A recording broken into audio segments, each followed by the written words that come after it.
Bismillahirrahmanirrahim. Assalamualaikum warahmatullahi wabarakatuh.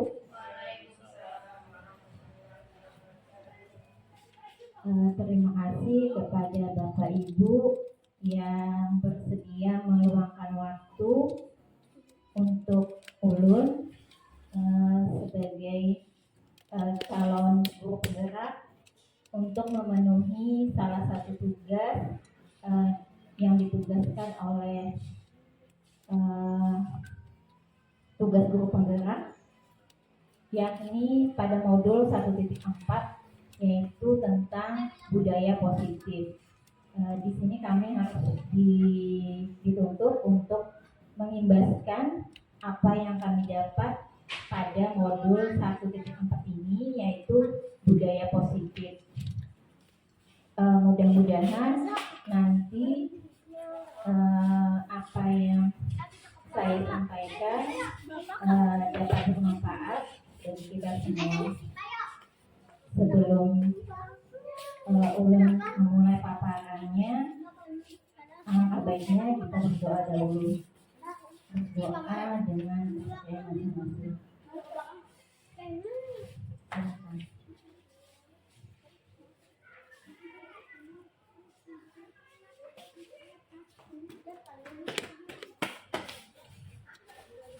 Terima kasih Bapak Ibu. Langsung saja. Di sini saya ingin masuk pada materi budaya positif.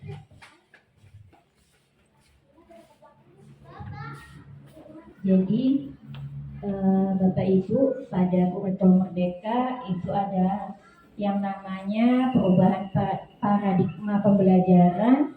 Ini merupakan pergeseran antara stimulus respon menjadi teori kontrol.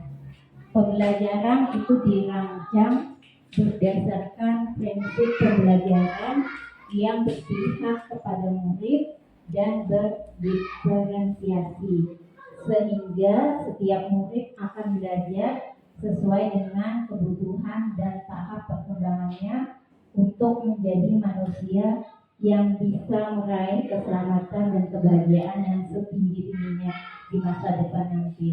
Ini adalah merupakan filosofi pendidikan yang diungkapkan oleh Bapak Pendidikan kita, yaitu Ki Hajar Dewantara. Mungkin aku akan lanjut. Di sini berhubungan dengan disiplin positif tadi, makna kata disiplin itu sendiri adalah sesuatu yang dilakukan seseorang pada orang lain untuk mendapatkan kepatuhan. Kemudian yang dimaksud dengan disiplin positif adalah pendekatan untuk mendidik murid yang bertujuan untuk membentuk kontrol diri dan meningkatkan kepercayaan diri sehingga mereka bisa berperilaku dengan berpedoman kepada nilai-nilai kebajikan universal, yaitu sifat positif manusia, merupakan tujuan mulia yang ingin dicapai oleh setiap individu terlepas dia dari suku bangsa apa, agama maupun latar belakang yang lain. Selanjutnya,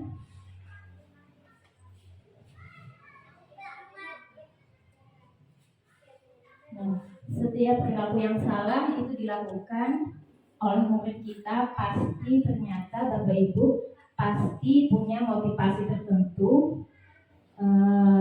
Oleh para ahli itu motivasi ini dibagi menjadi 3 bagian. Kenapa murid itu bisa melakukan perilaku yang salah? Yang pertama adalah untuk menghindari ketidaknyamanan atau hukuman, untuk mendapatkan imbalan atau penghargaan. Kemudian motivasi yang paling baik adalah untuk menjadi orang yang mereka inginkan dan menghargai dirinya sendiri dengan nilai-nilai yang mereka percayai. Nah, dari tindakan yang didasari motivasi tersebut, maka kita seorang guru akan memberikan respon kepada muridnya yang dikategorikan menjadi konsep disiplin identitas gagal dan konsep disiplin identitas sukses. Jadi konsep disiplin identitas gagal ini mencakup dua tindakan, yaitu memberikan hukuman dan penghargaan. Yang dimaksud dengan hukuman di sini adalah bentuk pengendalian perilaku seseorang yang bersifat memaksa dan menyakitkan. Misalnya saja kita memukul, misalnya seperti itu adalah respon kita terhadap murid, itu adalah bentuk hukuman. Kemudian kalau penghargaan, bentuk pengendalian perilaku seseorang dengan suatu imbalan atau benda atau peristiwa yang diinginkan. Nah, ternyata memberi penghargaan pun merupakan konsep disiplin identitas gagal. Jadi memberi hukuman dan memberi penghargaan ternyata juga adalah konsep disiplin yang gagal. Kemudian konsep disiplin identitas yang sukses yang diinginkan adalah mencakup dua tindakan, yaitu konsekuensi dan restitusi. Nah, yang dimaksud dengan konsekuensi adalah bentuk pengendalian perilaku seseorang yang membutuhkan proses stimulus respon, sedangkan restitusi adalah proses menciptakan kondisi bagi murid untuk memperbaiki kesalahan sehingga mereka bisa kembali pada kelompoknya dengan karakter yang lebih kuat. Jadi idealnya tuntutan kita seorang guru menerapkan konsep disiplin yang kedua ini, konsep disiplin identitas sukses. Jadi memberikan konsekuensi dan restitusi, bukan hukuman dan penghargaan tadi.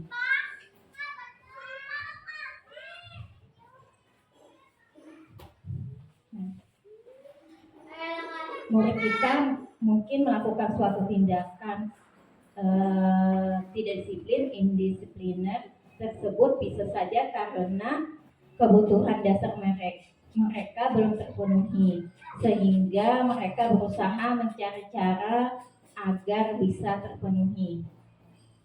Nah, ternyata kebutuhan dasar manusia itu ada 5, yakni bertahan hidup, makan, minum. Itu adalah kebutuhan dasar manusia untuk bertahan hidup. Kemudian kasih sayang dan diterima, itu juga adalah kebutuhan kita manusia, kebutuhan dasar manusia. Yang ketiga, penguasaan, kemudian kebebasan dan kesenangan. Nah, jadi ada 5 kebutuhan dasar manusia. Nah, murid kita atau bahkan kita pun biasanya melakukan suatu tindakan tidak disiplin, indisipliner ini karena mungkin salah satu kebutuhan dasar kita tidak terpenuhi. Seperti murid kita misalnya mengganggu teman berkelahi terus di sekolah. Mungkin dia di rumah itu tidak kurang kasih sayang, jadi cari perhatian lah dengan guru. Seperti itu. Kemudian di sini fungsi kita sebagai guru adalah diperlukan suatu nilai yang membantu mereka menjadi murid yang berbudaya positif, dalam hal ini keyakinan kelas, yaitu nilai-nilai kebajikan universal yang disepakati oleh guru dan murid secara tersirat dan tersurat dalam kelas sebagai acuan dalam berperilaku terhadap diri sendiri dan orang lain dalam lingkungan tersebut. Jadi inilah yang di kurikulum Merdeka tuntutannya adalah yang pertama itu adalah keyakinan kelas. Keyakinan kelas ini kita buat memang hampir sama dengan peraturan kelas, tetapi di sini kita pendapat siswa kita apa aja yang menurut kalian, misalnya kalian ribut di kelas, yang tidak enaknya siapa, berarti misalnya, tetapi tidak boleh menggunakan keyakinan kelas itu tidak boleh menggunakan kata-kata negatif atau jangan membuang sampah sembarangan seperti itu. Jadi kalimat-kalimat negatif itu kita ubah menjadi kalimat positif. Ini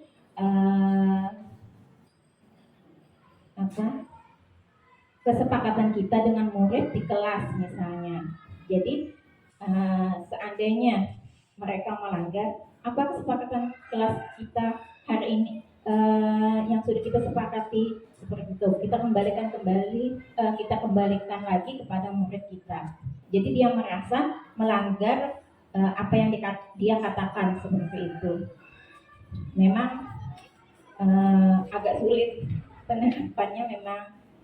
Kemarin Ulun juga sudah menerapkan itu, membuat keyakinan kelas. Jadi anak itu siswa mencatat di kertas. Jadi apa misalnya, tidak boleh membuang sampah, tidak boleh berkata kotor. Jadi hasil tulisan siswa itu kita rangkum menjadi kalimat positif, misalnya berkata yang sopan seperti itu, kemudian membuang sampah pada tempatnya. Dan mungkin anak kita itu lebih kreatif apa misalnya lagi, jadi tidak berasal dari kita, seperti itu idealnya. Nah, jadi keyakinan kelas tadi nilai-nilai yang kebajikan yang disepakati oleh guru secara tersirat dan tersurat dalam kelas sebagai acuan dalam berperilaku terhadap diri sendiri dan orang lain dalam lingkungan tersebut. Jadi kemarin itunya misalnya melanggar, denda aja. Kalau denda itu mungkin bisa kita hilangkan karenanya supaya ada denda aja, bukan kesadaran diri dia sendiri.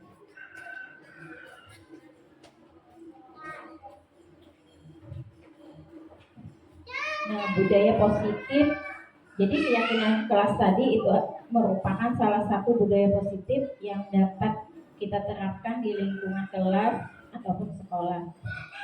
Budaya positif juga bisa diwujudkan dengan memiliki posisi kontrol terbaik sebagai seorang guru dalam merespon tindakan indisipliner murid. Posisi kontrol tersebut dibagi menjadi 5. Jadi kita guru itu dikategorikan ada 5, yaitu yang pertama penghukum, yang kedua pembuat rasa bersalah, yang ketiga teman, yang keempat pemantau, dan yang kelima manajer. Dalam hal ini posisi manajer dianggap sebagai posisi kontrol yang terbaik dan ideal untuk diterapkan.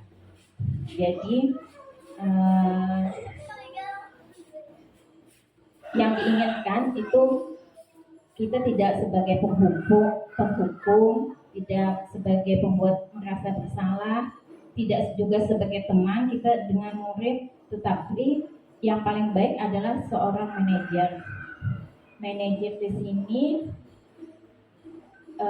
tidak berperan sebagai pengatur perilaku muridnya, melainkan guru sebagai pembimbing murid agar bisa mengatur dirinya menjadi pribadi dengan karakter yang lebih kuat lagi. Jadi bukan posisi manajer itu ngatur-ngatur aja seperti itu, tetapi membimbing murid agar bisa mengatur dirinya menjadi pribadi dengan karakter yang lebih kuat lagi. Nah, disinilah konsep disiplin identitas sukses yang diterapkan melalui restitusi yang memiliki 3 tahapan, yaitu yang pertama menstabilkan identitas, yang kedua validasi tindakan yang salah, dan yang ketiga menanyakan keyakinan. Ini yang disebut dengan segitiga restitusi. Lanjut dulu.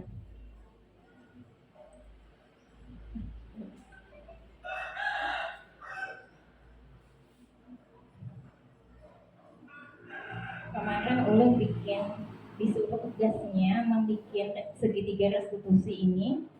Jadi kayak skenario jadinya, padahal misalnya anak itu kayak melanggar indisipliner tadi, kemudian kita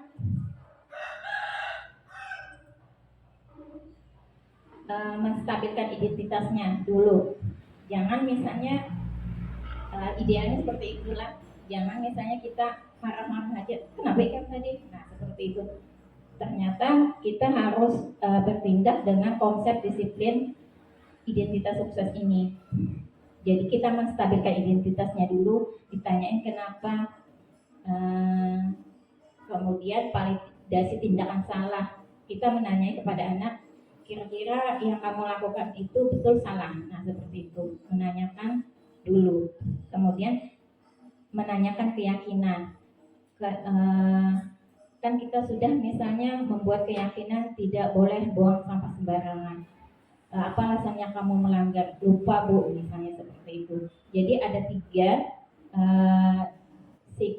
restitusi ini. Jadi bukan kita menghukum, tetapi kita menstabilkan identitasnya dulu, kemudian validasi tindakan yang salah, dan menanyakan keyakinan.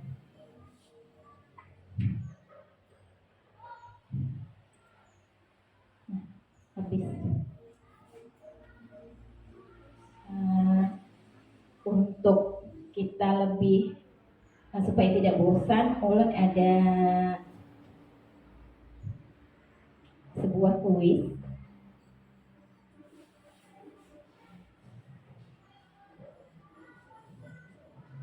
Nah, silahkan pian-pian ketik di HP kuisis atau di laptop atau Chromebook dengan masukkan kodenya ini. Kuisis saja, langsung buka, klik,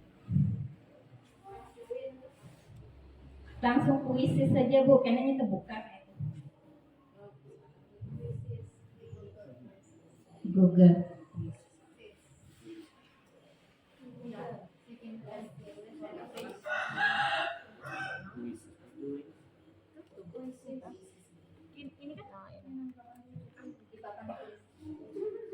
Ini kan ada ini.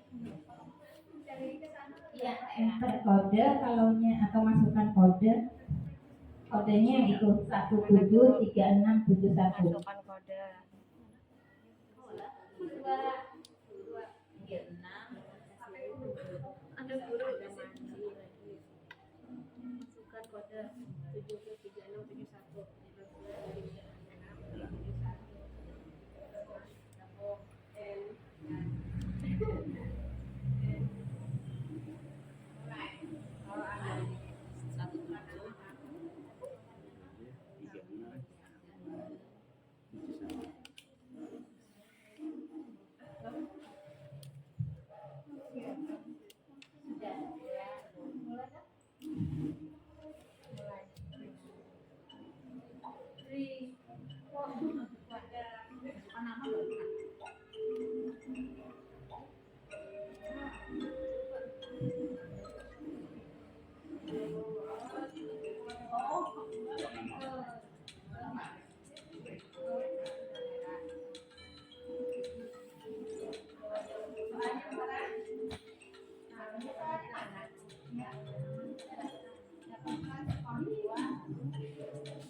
Matang. Oh.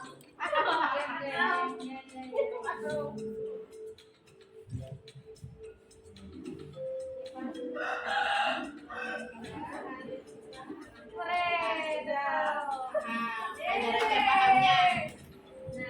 yang pemenangnya adalah Bu Nurul Muhammad.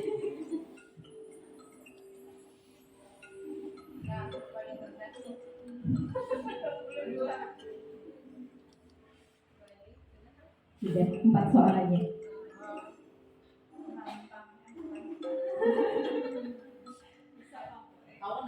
Ada muda lagi. Bisa diulang? Saya lawan Sanda, saya lawan Sanda.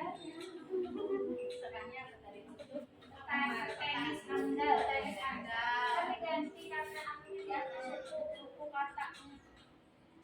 Ya mungkin itu saja yang ulun sampaikan hari ini. Mudah-mudahan bermanfaat, mudah-mudahan sedikit-sedikit kita bisa mengaplikasikannya di kelas atau di sekolah.